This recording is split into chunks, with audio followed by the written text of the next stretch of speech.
بسم اللہ الرحمن الرحیم۔ السلام علیکم۔ بالآخر اللہ تعالیٰ نے اس غریب بندے کی بھی سن لی۔ کیا آپ جانتے ہو کہ شاہنواز دھانی کس قدر غریب تھے اور اب ان کا کیا حال ہے؟ آج کے زیر نظر ویڈیو میں آپ بھائیوں کو مکمل اپڈیٹ بتائیں گے، مگر آپ بھائیوں سے متبانہ گزارش کم سے کم اس ویڈیو کو آخر تک ضرور دیکھیں، کیونکہ اس ویڈیو کے اندر آپ بھائیوں کو ایسی چیزیں بتانے لگا ہوں جس سے یقینی طور پر آپ کے حوصلے بھی بلند ہو جائیں گے اور آپ کا ایمان عقیدہ اللہ پر مزید بڑھ جائے گا۔ ملتان سلطان میں شامل emerging talent P S L میں آئے اور چھا گئے۔ فیلڈ پر خوب انرجی دکھا کر چہرے پر ہمیشہ مسکراہٹ بکیرے شاندار پرفارمنس دے کر شاہنواز دھانی نے نہ صرف پی ایس ایل میں انفرادی اعزاز جیتے بلکہ کروڑوں پاکستانیوں کے دل بھی جیت لیے۔ لیکن یہ شاہنواز دھانی ہے کون؟ یہ شاید کسی نے نہیں سوچا ہوگا کہ کچھ عرصے قبل لاڑکانہ میں واقع گاؤں خواہوار خان دھانی کا یہ نوجوان ایک دن پاکستان میں کروڑوں کرکٹ فین کا محبوب بن جائے گا۔ ایک ایسا نوجوان سب کی توجہ کا مرکز بن جائے گا جس کو چند ماہ پہلے تک کرکٹ میچ لائیو دیکھنے کے لیے جگاڑ کا بندوبست کرنا ہوتا تھا، لیکن پاکستان سپر لیگ نے اس نوجوان کے لیے سب کچھ بدل دیا۔ یہ نوجوان ہے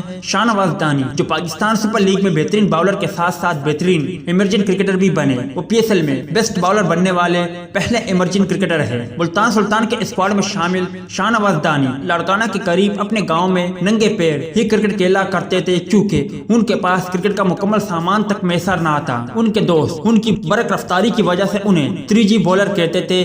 3G کا ٹائٹل انہیں تیز انٹرنیٹ سروس سے متاثر ہو کر دیا گیا تھا۔ شاہنواز دھانی کے والد کو ان کا کھیل کود میں حصہ لینا پسند نہ تھا۔ ان کی خواہش تھی کہ شاہنواز دھانی سرکاری ملازمت کر کے گھر کی کفالت میں حصہ ڈالے۔ شاہنواز دھانی بھی شاید ایسا کر جاتے اگر ان کے گاؤں میں آئے ایک مہمان ان کو انڈر-19 ٹرائل میں جانے کا نہیں کہتے۔ شاہنواز دھانی کہتے ہیں کہ جب انہیں ٹرائل پر بلایا گیا تھا تو وقت ان کے پاس تو جوتے تک نہ آتے، اور وہ بھی وہ مانگ کر گئے تھے۔ ایک سیزن کھیلنے کے بعد جب عمر بڑھی تو یہ معلوم نہیں تھا کہ اوور ایج بھی کوئی چیز ہوتی ہے، مگر شاہنواز دھانی ہمت نہ ہارے اور آج پاکستان کرکٹ میں ایک ابھرتے ہوئے ستارے کے طور پر پہچان بنائے۔ پی ایس ایل میں شرکت کر کے شاہنواز دھانی کے لیے بہت کچھ بدل گیا۔ شاید اب سبھی کچھ تبدیل ہو گیا ہو، لیکن ایک چیز جو فی الحال بدلتی نظر نہیں آتی وہ ان کی گفتگو کی معصومیت ہے۔ شاہنواز دھانی کی بات کرے تو انہوں نے پاکستان سپر لیگ میں کافی نام کمایا اور الحمدللہ اللہ نے انہیں کافی دولت بھی نصیب فرمائی، کیونکہ ایک تو انہوں نے پاکستان سپر لیگ میں سب سے زیادہ وکٹیں لے کر بہترین باؤلر بننے کا اعزاز حاصل کیا،